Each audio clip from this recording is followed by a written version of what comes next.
As Escrituras Sagradas estão repletas de exemplos de homens e mulheres que nos inspiram através das suas histórias de superação, suas histórias de conquistas, suas histórias de renúncia, evidências do poder de Deus, evidência da fidelidade de Deus, e essas histórias nos inspiram até hoje. Então, nesta semana, com a tag Personagens Bíblicos Inspiradores, vamos trazer um top 10 durante a semana dos personagens mais votados por você. Paz do seu povo de Deus, meu nome é Wagner, você já sabe, né? E esse é o canal Orienta Crente. Nessa semana que vou fazer 5 vídeos. E hoje eu quero trazer o top. Vou começar o top, né? Com o 10º lugar e o 9º lugar. Então, roda a vinheta.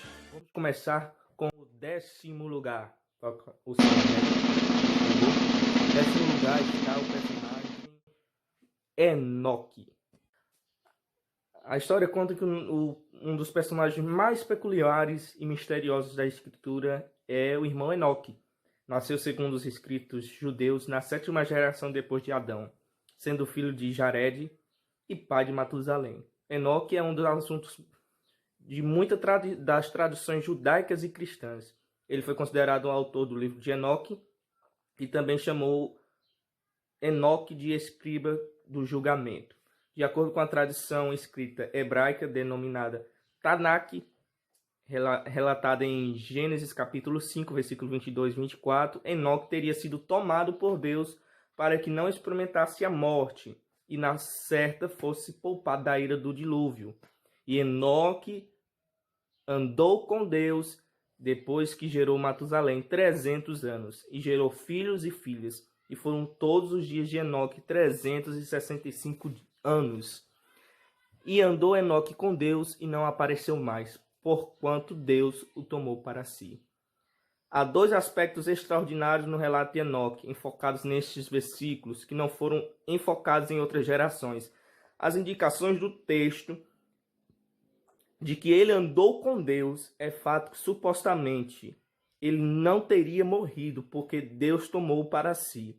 Estes relatos foram a origem de muitas fábulas e mitrachins, que são estudos rabínicos mais aprofundados de sábios judeus ao longo dos séculos. Muitos deles se incomodaram muito pelo fato que Enoque só vivera 365 anos, porque naquele tempo viveu muito, né? Em uma curta duração de vida para a sua época, de acordo com o livro de Gênesis. Sobre esse personagem bíblico existem também alguns livros apócrifos, que é o livro de Enoque 1, Enoque 2 e o Enoque 3. Mas o mais conhecido é o primeiro Enoque, né? Enoque 1. E esse livro, Enoque 1, que é o mais conhecido dos 3, não é considerado pelos cristãos como um livro autêntico e traz muitos discursos aos estudiosos. Então a gente não vai falar muito sobre ele. Traz muitos mistérios acerca de anjos, acerca da astrologia, acerca de várias coisas. Se você quiser ler, tem o livro que saiu aqui no Brasil em 1875, foi a primeira vez publicado, e também tem na internet já várias histórias que você pode ver. Mas na Bíblia Sagrada que a gente tem, apenas apresenta Enoque como um homem que andou com Deus, que foi amigo de Deus, que experimentou uma santidade que Deus o tomou para si. Alguns dos judeus dizem que alguns dos rabis dizem que ele experimentou uma santidade tão grande que Deus teve que tomou ele para si. Então, é isso, é um homem que inspira a nossa fé. Em 9º lugar está uma mulher de Deus, a princesa Esté. Esté, ou conhecida também como Hadassah, é uma história contada no Tanakh e no Antigo Testamento. Ela foi a esposa do rei persa Assuero, também conhecido como Xerxes. Essa mulher extraordinária da Judéia chamava Hadassah, que significa mirta em hebraico. Quando ela entra no harém real, recebe o nome de Esté, que possivelmente era designado dada a mirta pelos medos. A palavra é bastante próxima à raiz do termo designada como mirta, como estrela ou forma de flor. Essa história nos conta que ela era filha de Abihail ou Abigail, da tribo de Benjamim, uma das tribos que constituía o reino de Judá antes de sua destruição pelos babilônicos e das deportações da elite do reino pelas províncias da Pérsia. No início da narrativa, Esther morava com seu primo Mardoqueu, que ocupava uma função administrativa no palácio do rei persa, em Suzã. Quando a rainha Vasti foi deposta, os funcionários do rei foram designados a levar-lhes as moças virgens para que escolhesse a que mais lhe agradasse, conforme a tradição judaica de não se casar com povos pagãos que não adoravam a Deus, o Deus dos judeus. Mardoqueu não queria que Esther participasse da seleção, mas sua beleza chamou a atenção dos funcionários do rei, de modo que levaram, e Mardoqueu não poderia impedir tal acontecimento, visto que eles eram apenas estrangeiros na terra.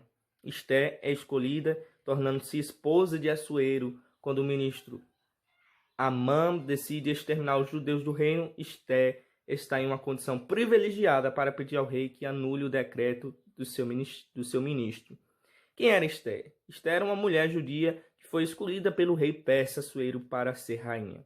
E o que ela fez? Esther usou a influência que tinha como rainha para impedir o extermínio do seu povo.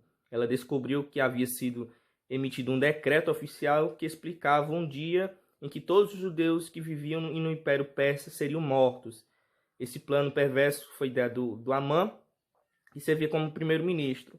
Com a ajuda de Mardoqueu, seu primo mais velho, Esther revelou o plano ao seu marido, o rei Assuero, mesmo ocorrendo risco de vida. Daí o rei Assuero permitiu que Esther e Mardoqueu emitissem outro decreto autorizando os judeus a se defender. Os judeus derrotaram seus inimigos com sucesso. O que nós aprendemos com a história de Esther? Esther deu um excelente exemplo de coragem, humildade e modestia. Embora fosse muito bonita e ocupasse uma posição de poder, ela buscou a ajuda e conselho dos outros. Ela falou com seu marido de forma corajosa, mas com tato e respeito. E mesmo quando os judeus estavam condenados à morte, ela teve coragem e disse o que era deles. Ela defendeu o seu povo, né? Então é isso, pessoal. Hoje é só o 10 e o 9. Amanhã, terça-feira, eu vou colocar o 8 e o 7. Não vou dizer. Os mais votados vão estar aqui no top. Até sexta-feira, vou colocar dois personagens a cada vídeo. Contando um pouquinho da história. Espero que vocês tenham gostado desse vídeo. Compartilha aí, dá like. E me ajuda aí para que nós possamos fazer mais vídeos edificantes para as nossas vidas. Até a próxima.